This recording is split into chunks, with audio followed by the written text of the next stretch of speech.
नमस्कार दोस्तों, स्वागत है आपका नॉवेल न्यूक्लियस पर, जहां हम दुनिया की सबसे बेहतरीन किताबों को एक नई रोशनी में देखते हैं।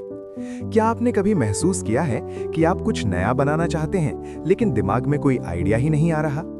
क्या आपको लगता है कि आप ओरिजिनल नहीं हैं? आज की किताब आपका नजरिया हमेशा के लिए बदल देगी।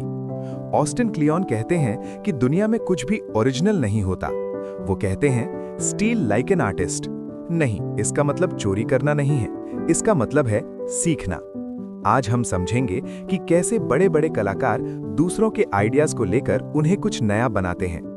अगर आप एक स्टूडेंट हैं, एक क्रिएटर हैं, या बस अपनी लाइफ में थोड़ा क्रिएटिव होना चाहते हैं, तो अगले 10 मिनट आपके लिए गोल्ड माइन है।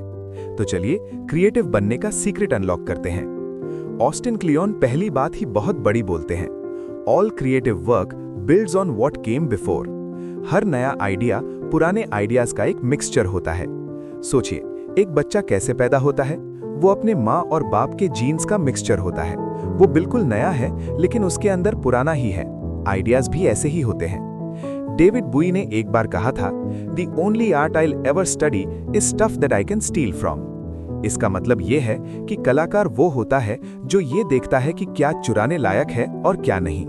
ऑस्टिन कहते हैं कि जब लोग किसी चीज को ओरिजिनल बोलते हैं, तो 10 में से 9 बार उन्हें बस उस आइडिया का सोर्स नहीं पता होता। तो दोस्तों, ओरिजिनल होने का प्रेशर छोड़िए, बस ये देखना शुरू कीजिए कि आपको क्या पसंद है और आप उसे कैसे बेहतर बना सकते हैं। ऑस्टिन एक बहुत अच्छी एक्सरसाइज बताते हैं। आप वही हैं जिसे आप अपने दिमाग में जगह देते हैं। अगर आप कूड़ा पढ़ेंगे तो कूड़ा ही निकलेगा। अगर आप बेहतरीन क्रिएटर्स को फॉलो करेंगे तो आपका काम भी बेहतरीन होगा। ऑस्टिन कहते हैं, एक क्रिएटर को ढूंढिए जिसे आप दिल से पसंद करते हैं। फिर देखिए कि उस क्रिएटर को कौन पसंद था, फिर उसके ऊपर वाले को। इस तरह आप एक क्रिएटिव फैमिली ट्री बनाइए। जब आप अपने 3-4 हीरोज के काम को मिलाते हैं, तो जो निकल कर आता है वही आपकी ओरिजिनलिटी होती है। रिमेंबर, एक से चुराना चोरी है, लेकिन 100 लोगों से चुराना रिसर्च है। बहुत से लोग कहते हैं, मैं पहले खुद को जान लूं, फिर काम शुरू करूंगा। ऑस्टिन कहते हैं, ये गलत है। आप काम करते करते ही खुद को पहचानते हैं। शुरुआत में fake it till you make it. अपने हीरोज की नकल कीजिए, उनके जैसा लिखने की कोशिश कीजिए, उनके जैसा पेंट कीजिए। लेकिन ध्यान रहे, हमें उनका काम नहीं चुराना, उनका सोचने का तरीका चुराना है। दुनिया के सबसे बड़े बैंड द बीटल्स ने शुरुआत में सिर्फ दूसरों के गाने गाए थे। नकल करते करते उन्हें समझ आया कि वो क्या अलग कर सकते हैं। जब आप नकल करने में फेल होते हैं, वहीं पर आपकी अपनी आवाज, वॉइस पैदा होती है। ये पॉइंट आज के डिजिटल जमाने में बहुत जरूरी है। ऑस्टिन कहते हैं कि कंप्यूटर हमसे हमारी क्रिएटिविटी छीन लेता है। क्यों? क्योंकि कंप्यूटर पर हम बहुत जल्दी एडिट करने लगते हैं। क्रिएटिविटी के लिए बॉडी का मूव होना जरूरी है। ऑस्टिन अपने ऑफिस में 2 डेस्क रखते हैं, एनालॉग डेस्क और डिजिटल डेस्क। एनालॉग डेस्क पर सिर्फ पेपर, पेन, सिजर्स और मार्कर्स होते हैं। यहाँ गलती करने की आजादी है। जब आइडिया पक्का हो जाए, तब उसे डिजिटल डेस्क पर लेकर जाइए पॉलिश करने के लिए। अगर आप दिन भर स्क्रीन के सामने बैठेंगे तो आपका दिमाग थक जाएगा। बाहर निकलिए, हाथों का इस्तेमाल कीजिए। ऑस्टिन का एक और मंत्र है, प्रैक्टिस प्रोडक्टिव प्रोक्रेस्टिनेशन। इसका मतलब यह है कि जब आप एक काम से बोर हो जाएं, तो दूसरा काम कीजिए। आपकी हॉबीज ही आपको यूनिक बनाती हैं। अगर आप एक कोडर हैं जिसे कुकिंग पसंद है, तो आपकी कोडिंग में भी कुकिंग वाली क्रिएटिविटी दिखेगी। ऑस्टिन कहते हैं, अपने सारे पैशंस को एक साथ रखिए, उन्हें अलग मत कीजिए। वही पॉइंट्स हैं जो फ्यूचर में कनेक्ट होंगे। और हाँ, थोड़ा बोरिंग होना भी जरूरी है। जब हम बोर होते हैं, तभी सबसे बेहतरीन आइडियाज आते हैं। इसलिए कभी कभी फोन साइड में रखकर बस बैठिए।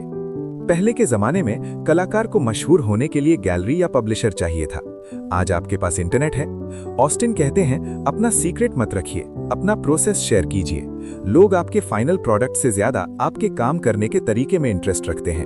रोज थोड़ा थोड़ा शेयर कीजिए, इससे आपको फीडबैक मिलेगा और आपका एक नेटवर्क बनेगा। लेकिन याद रखिए, इंटरनेट पर लोग बुरे भी होते हैं। ऑस्टिन का सिंपल रूल है, ignore the haters, do your work. So friends, Austin Kleon की किताब स्टील लाइक एन आर्टिस्ट हमें ये सिखाती है कि क्रिएटिविटी कोई जादू नहीं है, ये एक डिसिप्लिन है। समरी सिंपल है, दुनिया को एक क्रिएटर की तरह देखिए, हर चीज चुराने लायक है।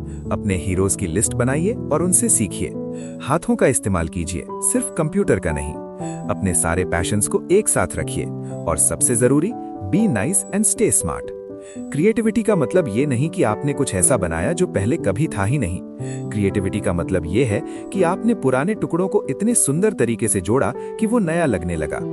अगर आपको ये समरी पसंद आई और आप अपनी क्रिएटिव जर्नी शुरू करना चाहते हैं तो इस वीडियो को लाइक कीजिए और नॉवेल न्यूक्लियस को सब्सक्राइब कीजिए। कमेंट में बताइए आपका सबसे बड़ा क्रिएटिव हीरो कौन है जिसे आप स्टील करना चाहेंगे। मिलते हैं अगले वीडियो में एक नई किताब और एक नए सफर के साथ। तब तक के लिए कीप स्टीलिंग, कीप क्रिएटिंग।